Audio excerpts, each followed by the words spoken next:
Hey, bonjour à tous et bienvenue dans cette nouvelle vidéo. J'espère que vous allez bien. On se retrouve pour les sorties du mois.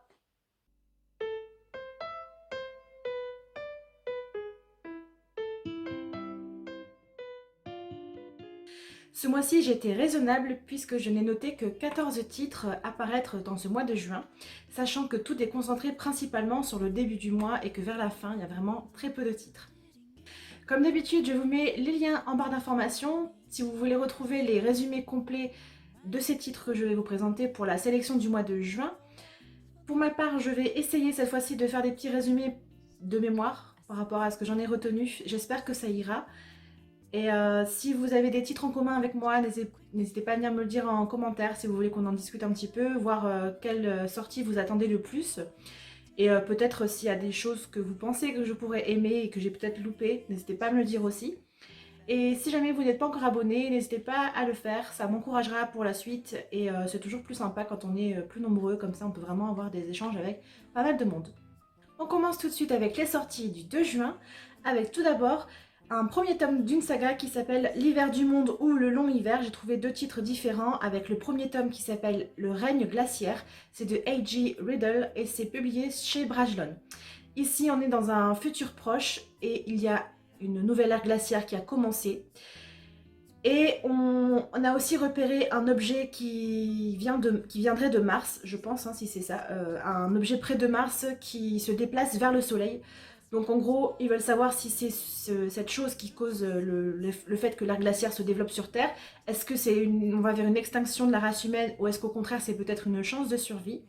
On va envoyer des sondes pour savoir ce qui se passe un petit peu.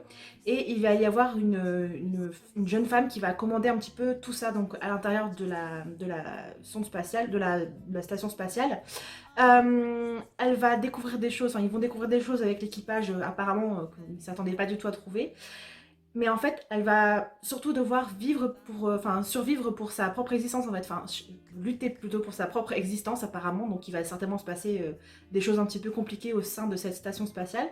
À côté de ça, on a un homme qui sera lui plutôt un scientifique et il va être dépêché par la NASA pour savoir un petit peu ce qui va se passer, vu qu'il est vraiment très doué dans ce domaine. Et en fait, c'est lui qui va devoir aider à sauver surtout la capitaine, enfin la commandante de la station spatiale.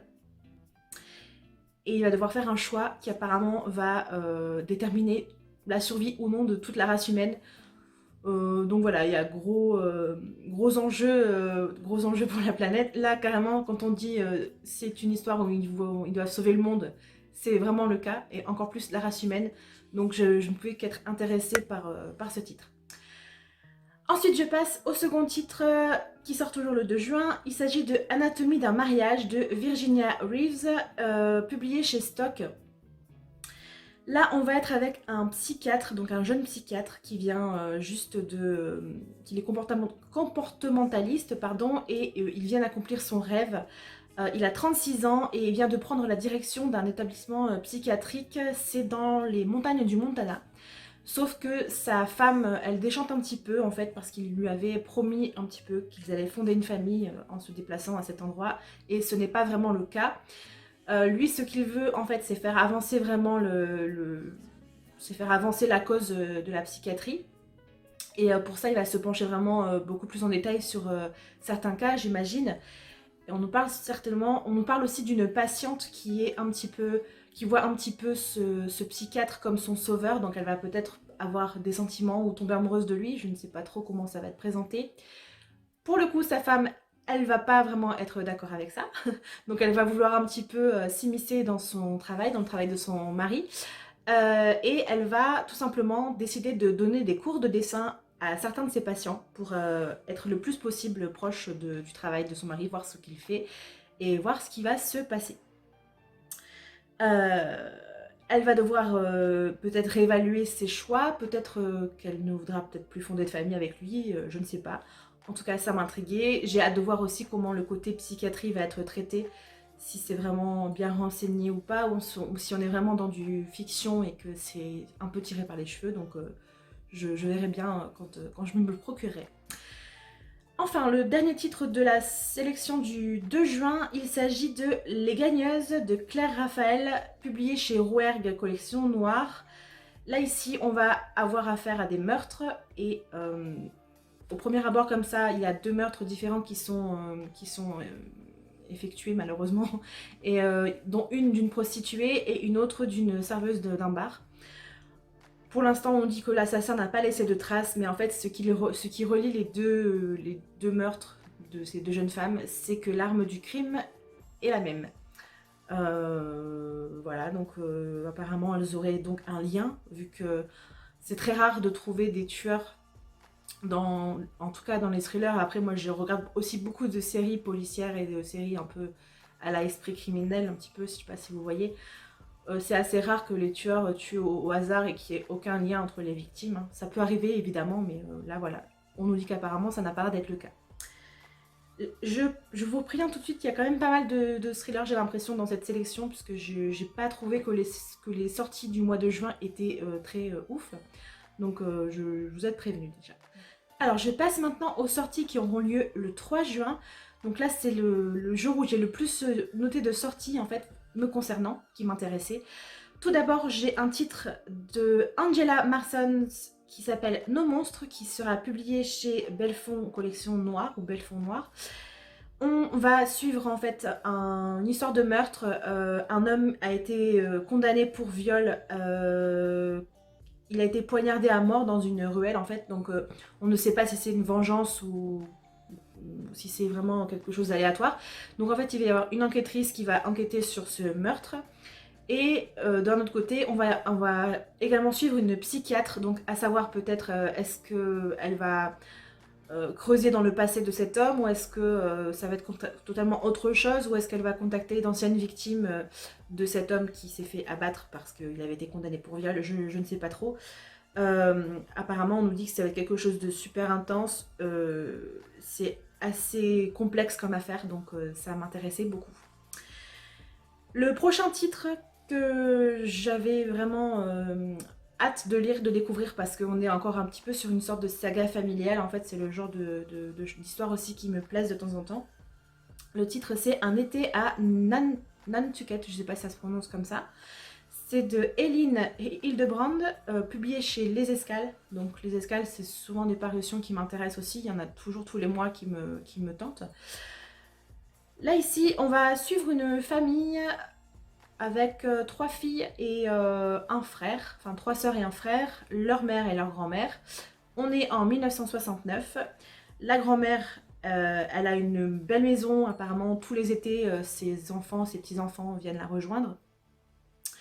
Là ici, on est un petit peu sur une année compliquée parce que le seul garçon de la famille, donc de la fratrie, est appelé pour aller faire la guerre du Vietnam. Donc on imagine que ça va être un petit peu un bouleversement pour sa famille. Ensuite, il y a l'aînée qui est, elle, enceinte de jumeaux et qui ne peut pas voyager. Donc elle se retrouve un petit peu coincée chez elle. En plus, elle a des doutes sur son mari qui ne serait peut-être pas... soit il n'est pas fidèle ou soit il lui ment. Je ne sais pas trop, mais on dit qu'elle a des doutes sur son mari.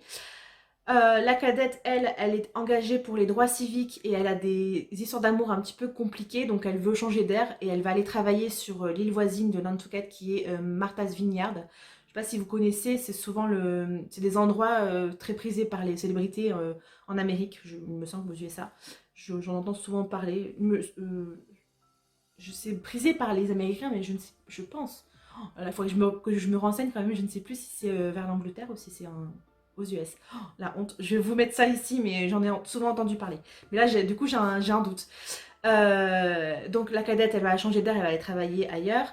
Et la petite dernière, en fait, il reste qu'elle. Elle se retrouve coincée avec sa maman et sa grand-mère. Donc sa grand-mère qui est une figure mondaine qui est très connue sur l'île, qui est assez réputée apparemment.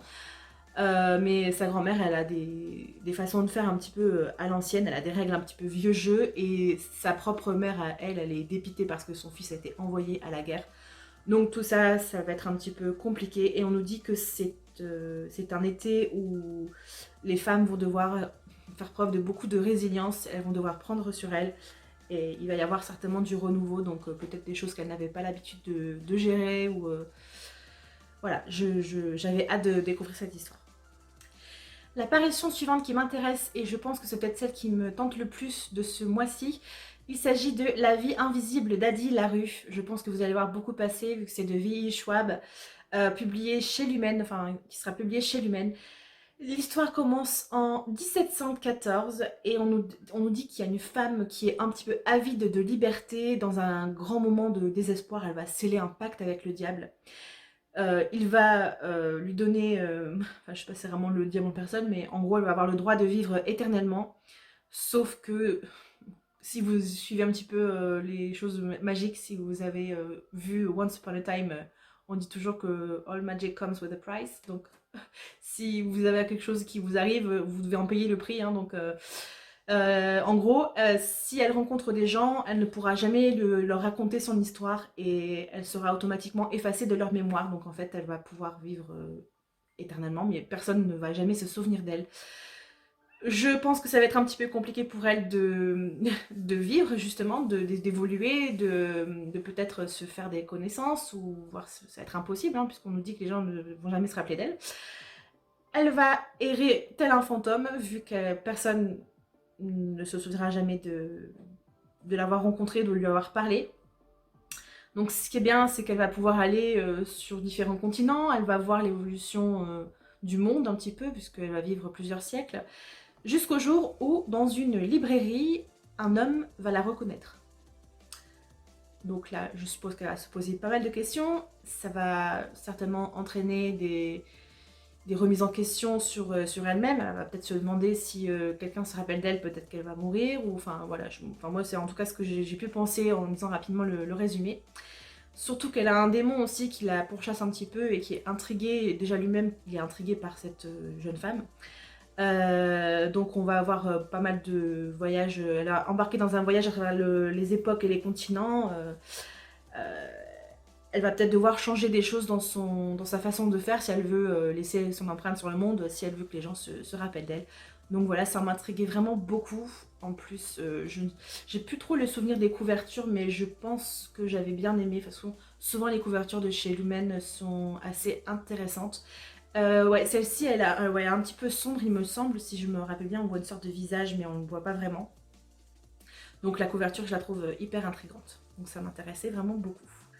La prochaine sortie qui m'intéresse s'appelle Rail Killer, j'espère que je le prononce bien. C'est de Laurent Philippari, ce sera publié chez Plomb. Là aussi, le plot m'avait vraiment beaucoup intriguée, puisqu'on va suivre une jeune femme qui s'appelle Jenny, qui est une acrobate. Elle va intégrer un cabaret périgourdin, donc ça m'intéressait parce que ça se passe en France et plus particulièrement dans une région que je suis allée visiter une fois ou deux, donc je suis déjà en vacances là-bas, j'étais jeune mais je m'en rappelle bien. Elle a fait ça pour s'installer aussi avec son mari qui est gendarme, qui s'appelle Didier, qui enquête sur des disparitions de touristes allemandes. Tout se passe plus ou moins bien, si ce n'est que leur fille, malheureusement, qui est âgée de 5 ans, elle a une tumeur au cerveau. Donc c'est un petit peu compliqué, je pense, pour eux de voir l'avenir, en fait, puisqu'ils ne savent pas vraiment ce qui va se passer, ce qui va arriver à leur fille.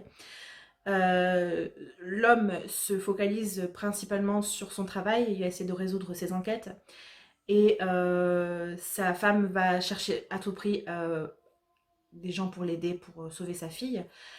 Il se trouve que la patronne de son cabaret, qui s'appelle Virginie, on nous dit qu'elle est charismatique et elle pratique le Reiki, qui apparemment est une technique de guérison ancestrale basée sur les flux d'énergie. Donc elle va, je pense, remettre la vie de sa fille entre ses mains.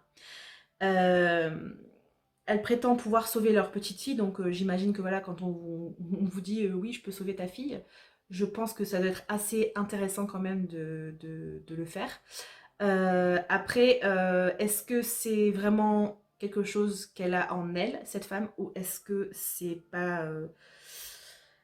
Il n'y a pas anguille sous roche en fait, hein, puisque on nous dit qu'il n'y a pas de miracle sans contrepartie, donc est-ce qu'ils ne sont pas en train de justement sceller un pacte avec le diable?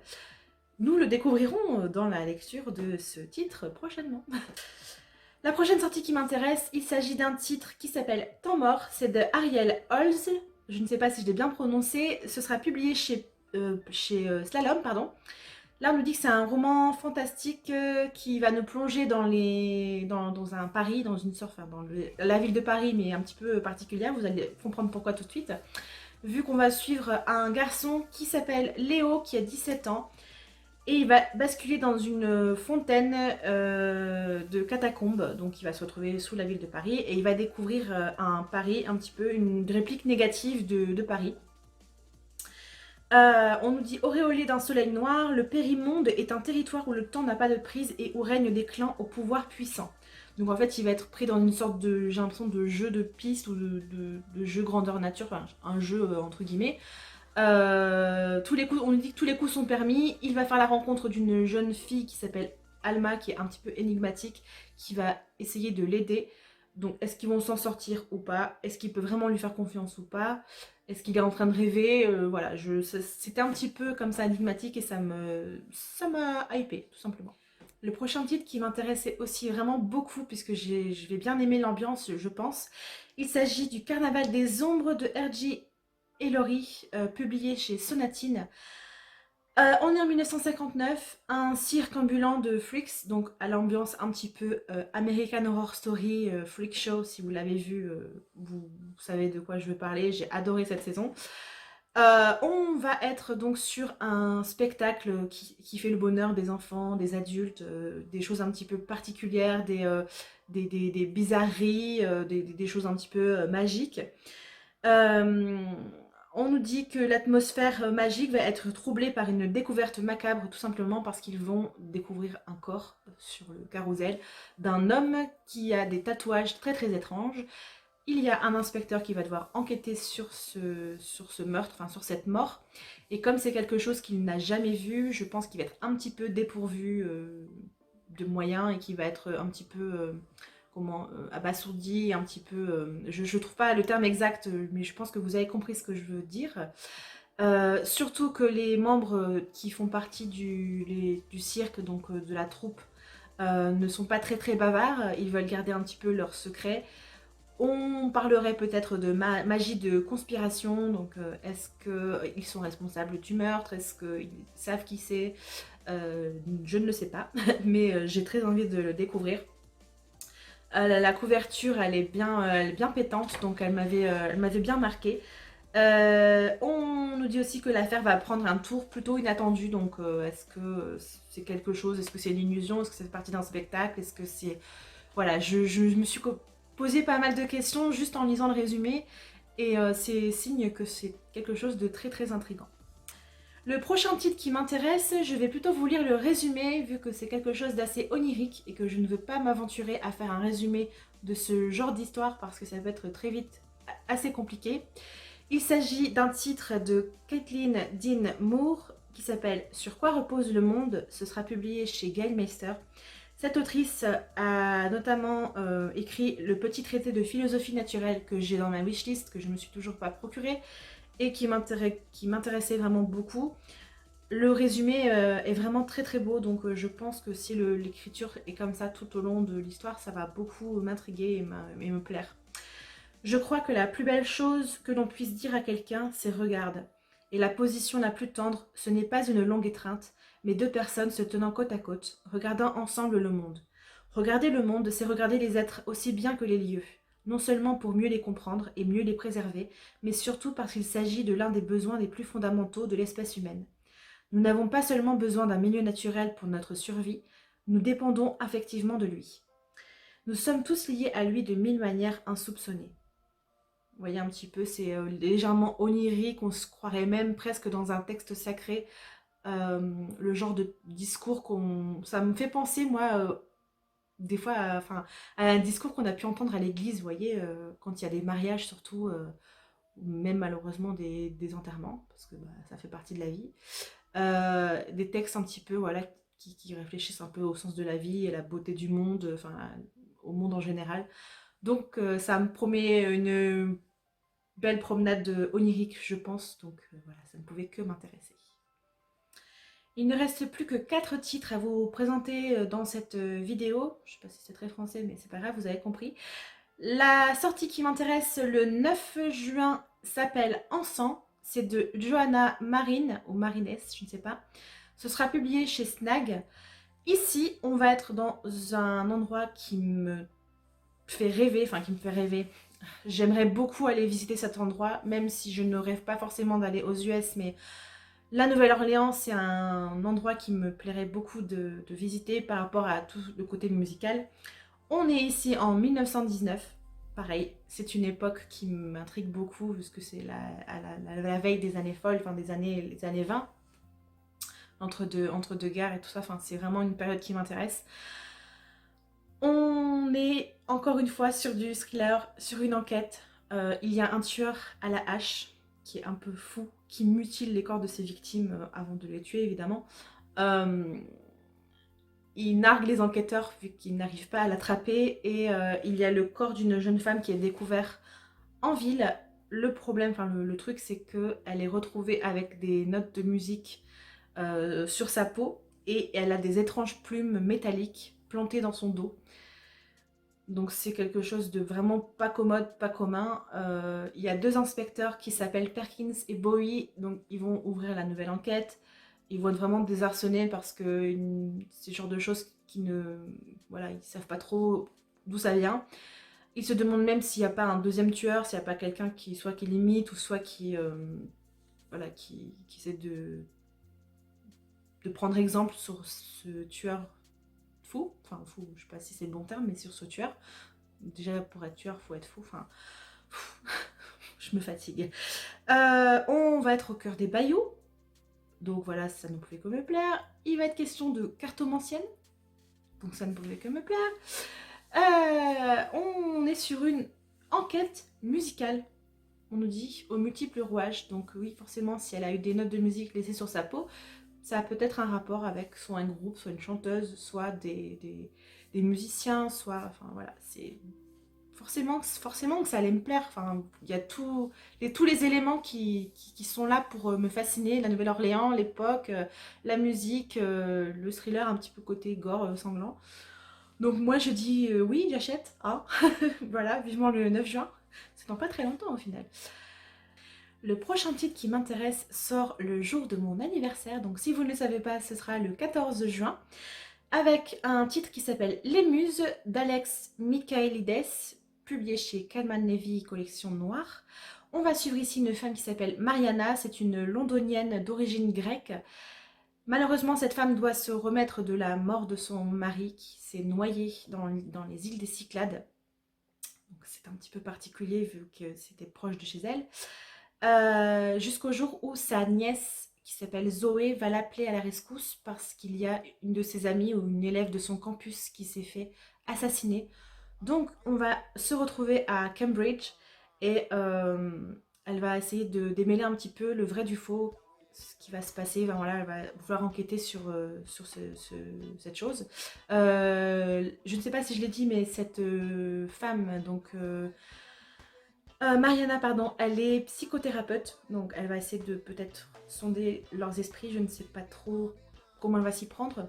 Surtout que sa nièce Zoé accuse un de ses professeurs, donc son professeur de grec en plus, d'être l'auteur du meurtre. Elle va enquêter sur ce professeur et elle va se rendre compte qu'il entretient des relations pas toujours très normales avec ses élèves.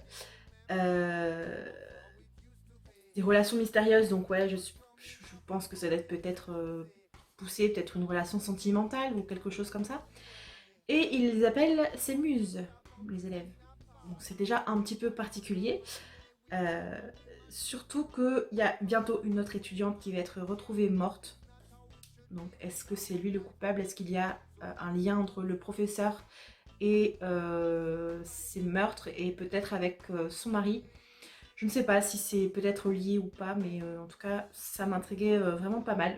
Parce que les Cyclades, c'est un endroit que j'aimerais aller aussi. Je pense que tout le monde, enfin, beaucoup de gens aimeraient y aller parce que c'est vraiment magnifique.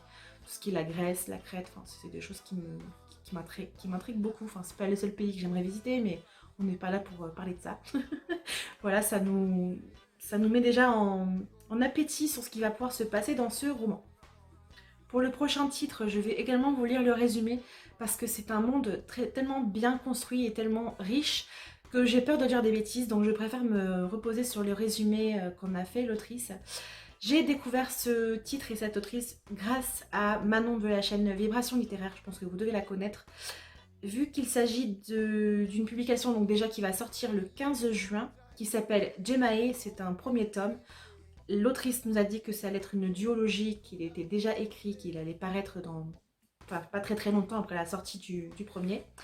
C'est de Audrey Wieseldinger, j'espère que je n'ai pas trop écorché ton nom, pardon. Il me semble que c'est de l'auto-édition en plus, mais si vous voyez le bijou, voilà, la couverture elle est à tomber, il y a des espèces de reliefs. C'est très intriguant, c'est très beau et ça vaut carrément une couverture de grande maison d'édition, si ce n'est même mieux, parce que voilà. Et elle a montré rapidement aussi, il me semble, des petits... Elle nous a teasé un petit peu avec le livre, avec l'objet livre en lui-même. Et il me semble que même le travail éditorial qu'elle a fait, c'est vraiment magnifique. J'en ai fini pour vous parler de la beauté, de la beauté de cette chose. Je vais vous lire le résumé parce que voilà, c'est très riche et c'est un petit peu complexe à comprendre du premier coup, pour ma part en tout cas. J'ai dû bien l'écouter pitcher son roman pour comprendre vraiment de quoi il allait en retourner. Si je peux juste vous indiquer cette fameuse phrase que j'ai sortie, je ne sais pas s'il y a que moi qui l'a dite ou si je l'ai dit en même temps que quelqu'un, mais il me semble que c'était moi qui l'avais sortie. Lors du live qu'avait fait Manon sur sa chaîne, j'ai dit pas de bras, pas de chaîne. Si ça parle à quelqu'un, vous faites un petit coucou en commentaire, ça me fera bien rigoler. À compter de ce jour, la pratique de la magie des gemmes est interdite dans les royaumes d'Eya, d'Arissi et de Melfolier. Melfolier, oui c'est ça. Tous les maîtres seront emprisonnés et subiront l'amputation libératoire d'un bras. Sa Majesté Gitzerai de Melfolier, au nom des souverains de Nayel, en 3667. Ewendine, princesse du royaume de Melfolier, pensait son destin tracé. Elle n'a pour but que de poursuivre l'œuvre de son père et de protéger le plus grand nombre face aux gemmes destructrices. C'est dans cette forteresse de certitude qu'elle croise la route d'Aewe, jeune fille rescapée d'un génocide. La résilience et la joie de vivre de cette dernière ébranlent alors ses convictions les plus profondes. Ensemble, elles assistent à l'apparition mystérieuse d'une étrangère propulsée au sud de Melfolier. Cette inconnue pourrait-elle contribuer à faire bouger les lignes une fois de plus? C'est très intriguant, il y a des gemmes, il y a une quête pour savoir un petit peu ce qui va se passer dans les différents mondes, des gens privés de leur magie ou de leur pouvoir, parce que c'est les gemmes qui ont plutôt des pouvoirs et de la magie. D'où le fait que pas de bras, pas de gemmes. En gros, c'est vraiment pour... ils ne peuvent plus utiliser les pierres s'il leur manque un membre. Donc ça m'intriguait vraiment beaucoup et puis l'autrice me l'a vraiment bien pitché. Si vous allez sur le live de Manon de Vibration Littéraire, j'essaierai de vous retrouver le lien de la fameuse vidéo en question. À la fin du live, en fait, il y a l'autrice, donc Audrey, qui va nous pitcher un petit peu le roman. Peut-être que ça vous donnera plus d'indications sur comment elle l'a construit, comment ça a été fait, etc. Et enfin, franchement, j'ai vraiment hâte de le commander ou d'aller le chercher. Enfin voilà, je verrai si je vais peut-être le précommander, je ne sais pas encore, mais j'ai très hâte. La dernière publication qui m'intéresse sortira le 23 juin. Il s'agit de Rêver double de Mina M. Ce sera publié chez Chat Noir. Là pareil, je vais plutôt vous lire le résumé parce que c'est un petit peu particulier et je ne savais pas trop comment résumer cette histoire, donc je vais plutôt vous la lire. Les souvenirs sont-ils fiables? Pourquoi nous a-t-il abandonnés? Très tôt, ces questions s'imposent à l'esprit d'Alcide qui, pour se protéger d'une vérité qui l'effraie, se réfugie dans un ailleurs enchanteur. À l'aube de ses 15 ans, ses perceptions singulières interfèrent avec son imagination et ses souvenirs la perturbant, et les frontières entre la réalité et le rêve se dissipent peu à peu, conduisant ces mondes à s'entremêler. Progressivement, Alcide perd les notions de temps et d'espace. Elle se noie dans son propre esprit. Alors guidée par d'étranges créatures, elle glisse au sein d'un univers insondable, illuminé par un crépuscule éternel plutôt, le clair-obscur. Y trouvera-t-elle du réconfort, un moyen de faire face à ses peurs, ou sombrera-t-elle plus profondément encore dans les limbes de son esprit rêveur?